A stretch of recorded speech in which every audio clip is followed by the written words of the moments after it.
we've got another voice that we're going to talk about with Gary's new book, and he can talk and tell you what the title is of his new book, but it is the voice of the evangelicals. Mhm. Yeah, so here we are, the Gospel Edge podcast, and we're doing our Game of Pulpits series. Really, what am I trying to do? I'm trying to introduce the voices, the seven, that I chose. And yes, the whole question of the voices is interesting. I had a pastor ask me about the seven voices, and it was interesting. I explained to him, and I said, they're each of these voices are championing something, and they're you'll recognize them, you'll see them out there. And when I explained the seven, he said, "Oh my gosh, I know someone in each one of those voices."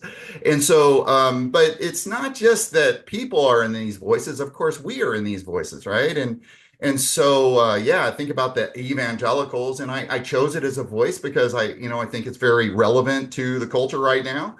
Obviously, there's just so much happening, and there's been so much happening in the last election cycles related to politics and the Christian church and where we are with all of that. And so, of course, I chose the evangelicals as one of the seven, primary dominant voices that is out there that is really vying for the kingdom, and really, in a way, I think vying, for your heart and your allegiance and your focus. And so when we have these big influential ministry thrusts or ideologies that are out there, then I think it's really relevant to open that up and to talk about it. And again, the book, the whole setup of the book, Game of Pulpits. This is, by the way, when we've done these before, I haven't had the book, but I have the book now. So there it is.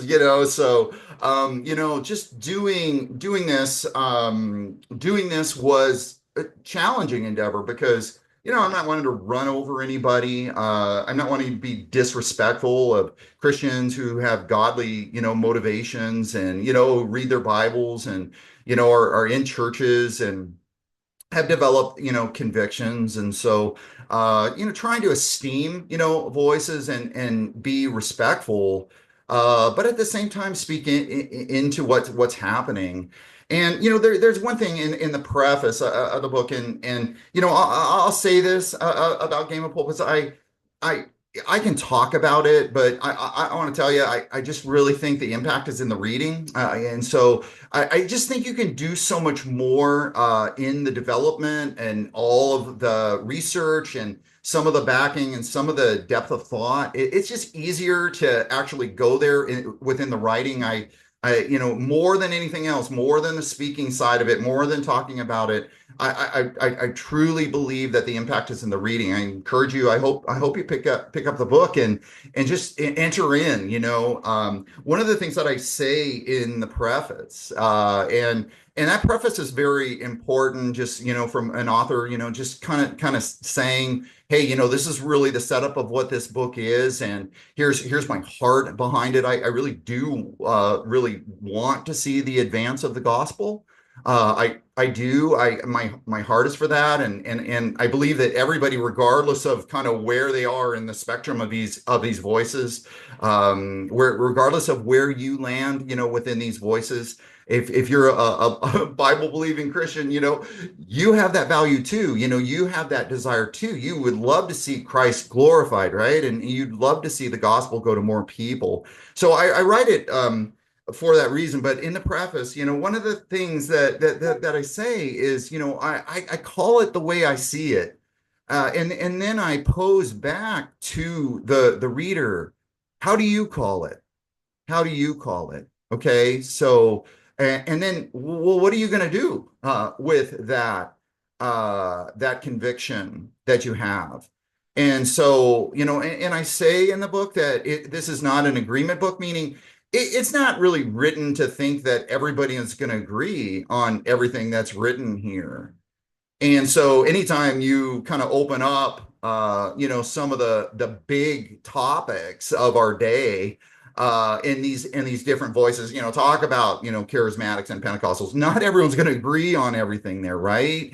But is there something for us to learn? Is there something to learn about looking in and talking and both esteeming as well as critiquing? And I said, yes, I believe there's something for everybody to learn. And so same thing with the evangelicals. I think a challenging voice to address. The third one, and I selected it. I kind of put it there. Obviously it's a massive umbrella of churches. Some of the things I say may not apply to your church precisely or exactly, or may not fit you exactly, or it may not fit every Christian.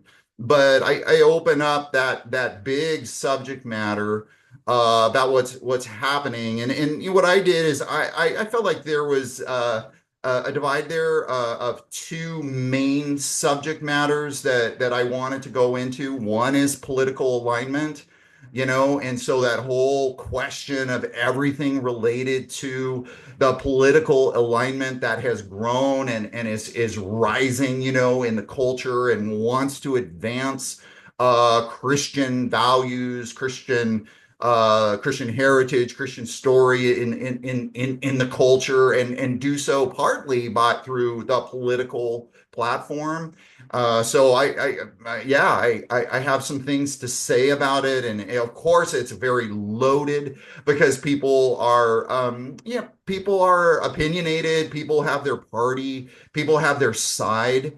But one thing I will say about that chapter that I wrote, and though not everyone may agree with everywhere where I land on it, I'm writing for the gospel, yeah, and so I give attention to the pulpit, and I talk a little bit about the pulpit side, and I give attention to the gospel, and so there are unique challenges in that. And so I just wanted to say that that was not an easy chapter to write, but I also thought an important chapter, a relevant chapter. And regardless of what side you land on within the political spectrum, churches, some I had a pastor tell me, our church is very purple. We got both sides, with us, and so pastors are kind of having to manage all that, and they're also having to manage, like what do you do when there's so much fire over, people sit and watch their cable news all day, and there's so much linked into the political conversation. How do you handle that, and are we discipling our people in the ways that is ultimately moving the gospel forward, developing them ways. These are all relevant questions, all related. And so, anyways, I'm not gonna answer it all. It's in the reading, but I went after that first, the political alignment, and then I really, evangelicals, have right in the fundamental breakdown of who evangelicals are, Bible, the whole born again experience, the evangelistic task, some of these real key fundamental things that are that were really kind of part of the whole description of really who an evangelical is. I kind of look at that and I say, gosh, there's so much there that seems right. But then I'm asking kind of the question, that is supposed to be our strength. Our strength is supposed to be the task of bringing Christ, out to the world. Well, then how are we doing with that? How are we doing with that? And so, in my experience and talking to a lot of different people, what I've seen is, and working with the churches, working with pastors, working with denominations, speaking in different places, just kind of pulling in, where we are. What I see is that there's an inefficacy issue. We're not strong in the area that we were meant to be strong. And so I actually go through talking a little bit about why I think that's so, and then also why or how I think we could change that. So, this book, yeah, Game of Pulpits, it has a solution side to it. I'm not merely critiquing. I don't mean to even be negative. I'm not trying to be negative. What I am trying to be is honest and evaluative on kind of what we're seeing, and then trying to address it from a solution side. So those are the two areas that go after in the evangelicals crest. Yeah.